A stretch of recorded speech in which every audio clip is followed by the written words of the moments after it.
Olá, meus prezados, sejam muito bem-vindos, pois está começando mais um Universidade e Comunidade, um programa produzido numa parceria entre a Universidade Federal de São Carlos, Campus Araras, e a Câmara Municipal de Araras, no estado de São Paulo. Vamos ao ar regularmente pela TV Câmara, mas você pode nos acompanhar também no YouTube, acesse youtube.com.br, digite Universidade e Comunidade, lá estará todo o nosso trabalho. Este é o nosso programa de número 51. O programa de número 51 pode ainda ser comentado no facebook.com.br/Universidade e Comunidade. Acesse e dê sua opinião sobre o que nós estamos fazendo.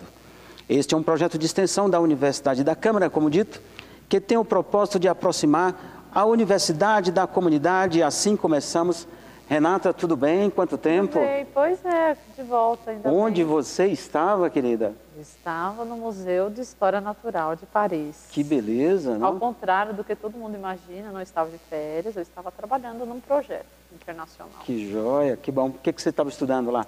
Estava estudando as plantas de Madagascar. Estudar plantas de Madagascar em Paris, que beleza, né? Mais fácil, né? Apesar de que nós tentamos ir para Madagascar, não deu certo Não por deu. enquanto. Vai ficar para os anos seguintes.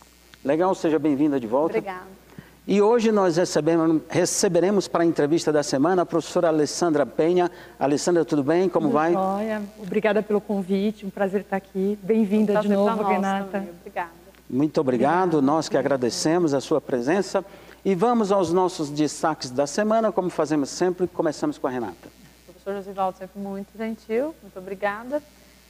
Essa semana nós tivemos um bombardeio de más notícias internacionais na televisão, né? De intolerância religiosa, pessoas que foram assassinadas, crianças, mulheres, todo mundo já viu isso, né? Aí eu trouxe uma notícia de intolerância religiosa no Brasil, para a gente mais uma vez parar e pensar como as coisas estão andando aqui entre nós, né? Um diretor de uma escola no interior do Mato Grosso tem recebido reclamações porque ele discordou de um abaixo-assinado feito por alguns alunos e pais da escola. Nesse abaixo-assinado, o pedido foi o seguinte, né? Alguns pais e alunos pediram que um determinado aluno transexual parasse de usar o banheiro feminino.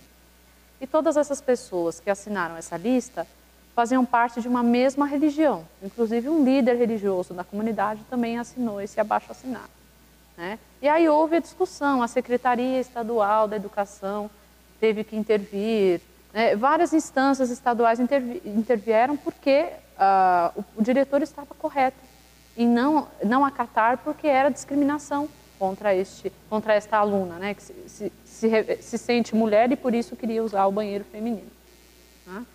Então eu trouxe essa notícia para que a gente pense um pouco, né? Não houve nenhuma ação de violência contra essa estudante, nem contra esse diretor, mas ele tem sido coagido a largar a direção da escola porque continua permitindo que ela use o banheiro feminino. Essas pessoas que fizeram esse abaixo-assinado querem que construa um banheiro só para ela. Muito bem. A questão da intolerância tem sido muito recorrente aqui no nosso programa, né? E existe efetivamente uma movimentação da sociedade em cada dia que passa, apesar de a passos lentos, aceitar melhor essas condições e novos desafios vão surgir, né? Esse pode ser um caso onde um diretor se posiciona, é a primeira vez que eu vejo um fato, pelo menos aqui no Brasil, nessa envergadura, e são novas preocupações, novos desafios. Dentro da universidade nós temos nos deparado com esse tema e de uma forma muito saudável. Eu tenho sentido que os alunos, entre eles, né, têm se colocado de uma forma relativamente harmônica, pelo que eu tenho acompanhado. É por isso que eu insisto em sempre trazer esse assunto no meu destaque da semana, porque eu acho que essa é a função também da universidade.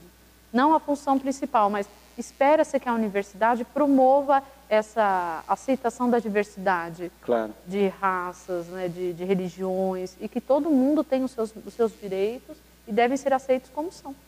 Claro, claro.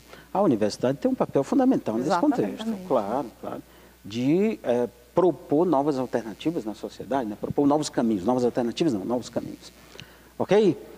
Tudo bem? Vamos aos meus destaques da semana. Eu tenho basicamente dois aqui. Um deles muito espirituoso, por que não? Né? Saiu por esses dias o prêmio Ig Nobel. Ai, meu Deus. Não o prêmio Nobel.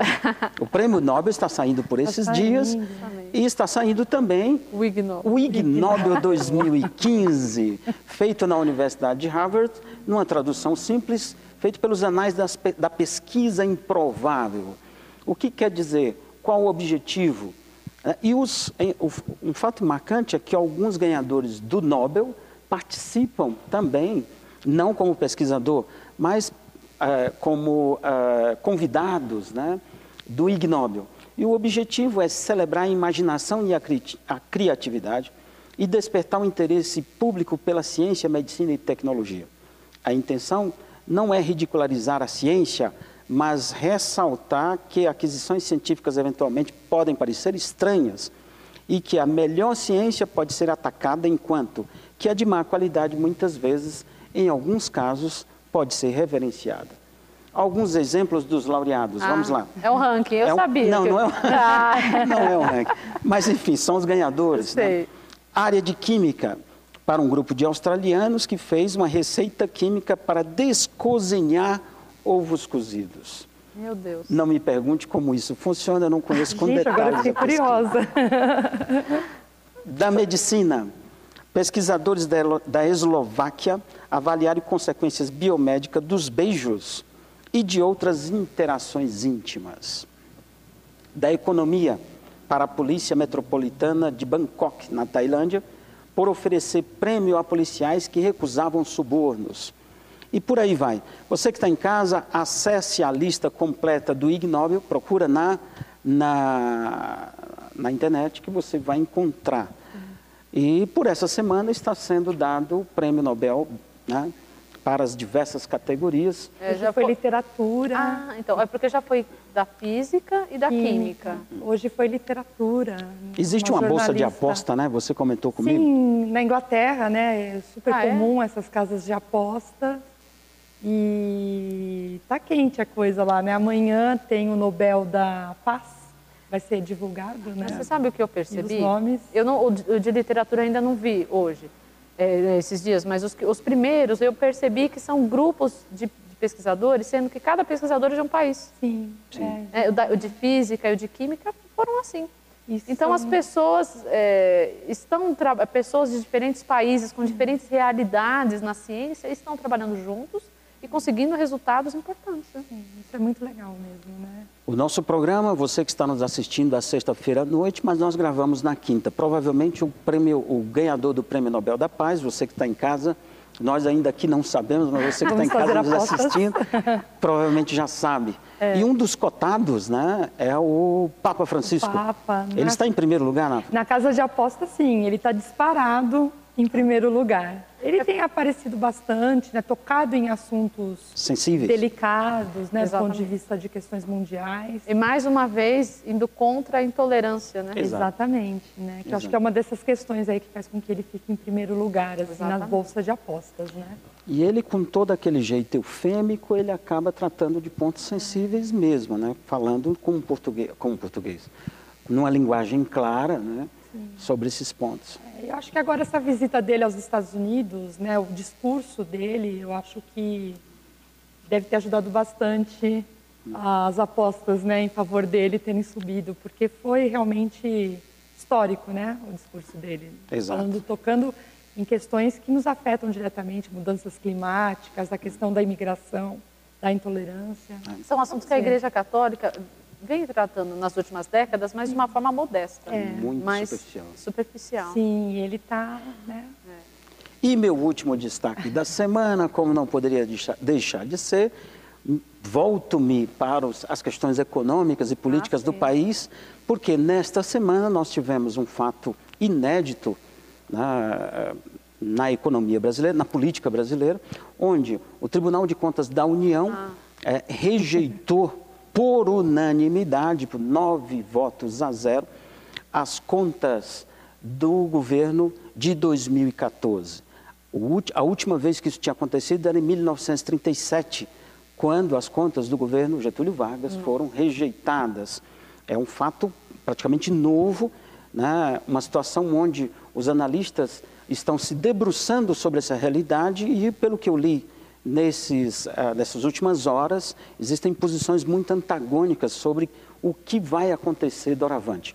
Por quê? O tribunal, ao sinalizar a reprovação, ele encaminha para a Câmara e a Câmara é que de fato vai decidir a respeito. Mas o tribunal, por si só, ele não toma uma decisão imperativa, o tribunal ele não tem um poder decisório sobre aquilo, ele apenas faz a recomendação, por assim dizer, e agora vamos ver o que a Câmara dos Deputados vai tratar, como vai encaminhar o tema.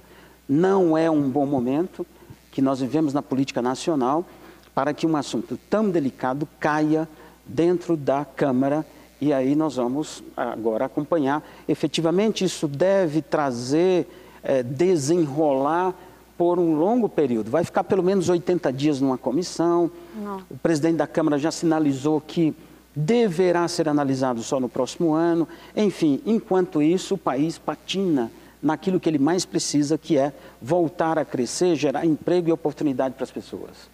Alguém gostaria de falar alguma coisa? É difícil, né? Difícil. Porque É delicado, né? eu acho que, depois de todo esse tempo de análise, o que o Tribunal de Contas da União sinalizou talvez seja o que vai se manter, que é o que tem acontecido. Foi o que aconteceu até então. Claro. Até agora, as pessoas estavam, até poucos dias, poucas semanas atrás, as pessoas não diziam que nós tínhamos um problema político. Era só um problema econômico. Muitas pessoas não tocavam no termo crise política, apenas crise econômica, né? E eu acho que agora vai ser difícil não entrar nesse... Quem não estava comentando sobre este assunto vai ter que entrar nessa vai ter seara. que entrar nessa... E na verdade é uma cebola, né? Várias camadas aí de problemas que se sobrepõem, desde do presidente da Câmara, a posição de alguns partidos. E eu acho que essas coisas aí estão se sobrepondo e deixando o problema mais difícil de ser resolvido, de se lidar, etc. Né? Vamos ver. Com esperanças aí, né, de que a situação deslanche do ponto de vista econômico, né, que a situação política melhore nesse sentido. Honestamente, eu esperava que essas soluções, seja ela qual for, acontecesse ainda esse ano para que nós possamos, Era essa a minha esperança também, mas está difícil mesmo. Está difícil. Muito bem, podemos seguir? Você que está em casa, dá uma olhada sobre esse tema, ele é extremamente importante para o dia a dia, para o futuro do país, e você precisa estar inteirado a respeito dele. Vamos lá, vamos para a nossa entrevista da semana. Nesse programa 51, nós temos o prazer de receber a professora Alessandra dos Santos Penha, ela que é graduada em Ciências Biológicas pela Unesp Campus de Botucatu, no Instituto de Biociências, fez mestrado em Biologia Vegetal pela Unicamp, estudando Ecologia das Comunidades Vegetais, as florestas, e doutorado também em Biologia Vegetal pela Unicamp, Ecologia das Comunidades Vegetais também. Atualmente é professora associada 1, professora associado 1 da Universidade Federal de São Carlos Campos Araras, no departamento DBPVA, trabalhando na área de Ecologia e Botânica Sistemática. Professora, você é de onde? Eu sou santista. Santista, que beleza. Muito bem. Hoje ela vem falar sobre restauração ecológica de florestas e de ecossistemas. Professora, diga para nós o que é restauração ecológica de ecossistemas. É um ramo de pesquisas da ecologia de plantas que tenta lidar com o desafio atual, que é esse histórico intensivo de degradação, de intervenção humana, que tem feito com que os ambientes naturais, eles estão desaparecendo aos poucos, né? Então, é um ramo da ciência que tenta pesquisar estratégias de retomada, né, de auxílio direto a esses sistemas que estão degradados, de forma que eles possam, com nossa ajuda, irem se reconstituindo aos poucos, até que, teoricamente, se chega um momento onde esses ecossistemas já chegaram o mais próximo possível a como ele era originalmente. Legal. Nunca vai chegar ao que era, né? Exatamente. A ciência da ecologia da restauração ela é muito jovem, ela iniciou assim, na década, nos anos 90, e em 2003 houve uma reunião de pesquisadores do mundo inteiro tentando rever objetivos e metas. Onde eu quero chegar com esse tipo de pesquisa científica, né? O que eu espero de uma área reflorestada em longo prazo. As metas, elas eram muito rígidas. De fato, naquela época, com o alicerce de tudo que eu estudei na pós-graduação, que é a parte mesmo de como funcionam florestas nativas, os mecanismos que elas têm, se esperava que, em longo prazo para a floresta eu digo décadas, né? Talvez séculos, né? A gente diz que, por si mesma, a comunidade de floresta seria capaz de voltar ao máximo de suas funções ecológicas originais. Com o passar do tempo, a gente foi vendo, por meio de experimentos científicos, que isso, em larga escala, quando a gente pensa mesmo no reflorestamento em áreas muito grandes, em áreas que já estão conectadas às cidades, a áreas de produção rural, esses objetivos eram bem ambiciosos. É importante que o pessoal em casa também entenda que são duas situações que se misturam, né, na verdade. Sim. A gente não pode desmatar e manter o que já tem de nativo. Esse é um ponto. Ao mesmo tempo, algumas áreas que já foram desmatadas, a gente precisa restaurar. Exatamente. E para a gente restaurar essas áreas, a gente precisa estudar as nativas. Exatamente. Então, às vezes as pessoas falam, mas por que eu preciso ter vegetação nativa? Esse é um dos motivos. Porque se a gente quer restaurar, reflorestar, a gente precisa conhecer como é naturalmente para poder tentar reproduzir o mais próximo possível. É isso, né, professora? Não, é exatamente isso que você acabou de comentar. A ideia da gente reproduzir um ambiente com as suas espécies originais, ela está ligada com a ideia de você conservar a identidade dessas espécies, né? Se a gente não tivesse essa preocupação respaldada pela lei ambiental, essas espécies elas estavam destinadas ao desaparecimento. Então, a lei ambiental, que foi revisada agora em 2012, então uma lei ambiental recente, ela tem essa preocupação inicial de conservar a diversidade regional ou resgatar essa diversidade regional. Então, é por isso, se a gente pensa em resgate, é um retorno aos estudos das florestas nativas, como elas funcionam, quem está lá, né, originalmente. Então, essa a diferença. Eu quero reproduzir um sistema muito próximo ao original, e não essa ideia de eu poder usar qualquer espécie de planta, né, qualquer espécie de árvore, né, porque ecologicamente elas estão desempenhando papéis, conexões com animais, com todos os tipos de plantas que compõem uma floresta e com o próprio ser humano. Né? Então, quando a gente faz esse tipo de serviços ecológicos que a floresta proporciona para a gente objetivamente do ponto de vista de permitir a nossa vida, a nossa rotina dentro das cidades mesmo. E para isso a gente precisa usar espécies nativas. Isso. E muitas vezes nós não conseguimos reconhecer a importância dessas áreas preservadas e restauradas, né? Exatamente. Né? Eu acho que ainda é um tipo de conhecimento, de certo modo, bastante distante da população como um todo, né? Eu acho que na época da formulação desse novo Código Federal, que foi organizado e colocado em prática em 2012, houve um conhecimento um pouco maior por parte da população, porque houve, né, a intermediação da academia, né, de pesquisadores brasileiros que foram até Brasília e reivindicar mudanças que fizessem com que os sistemas restaurados, de acordo com a lei, de fato cumprissem essas funções ecológicas, né? E eu acho que nesse momento isso foi veiculado por TV, por rádio, pela internet.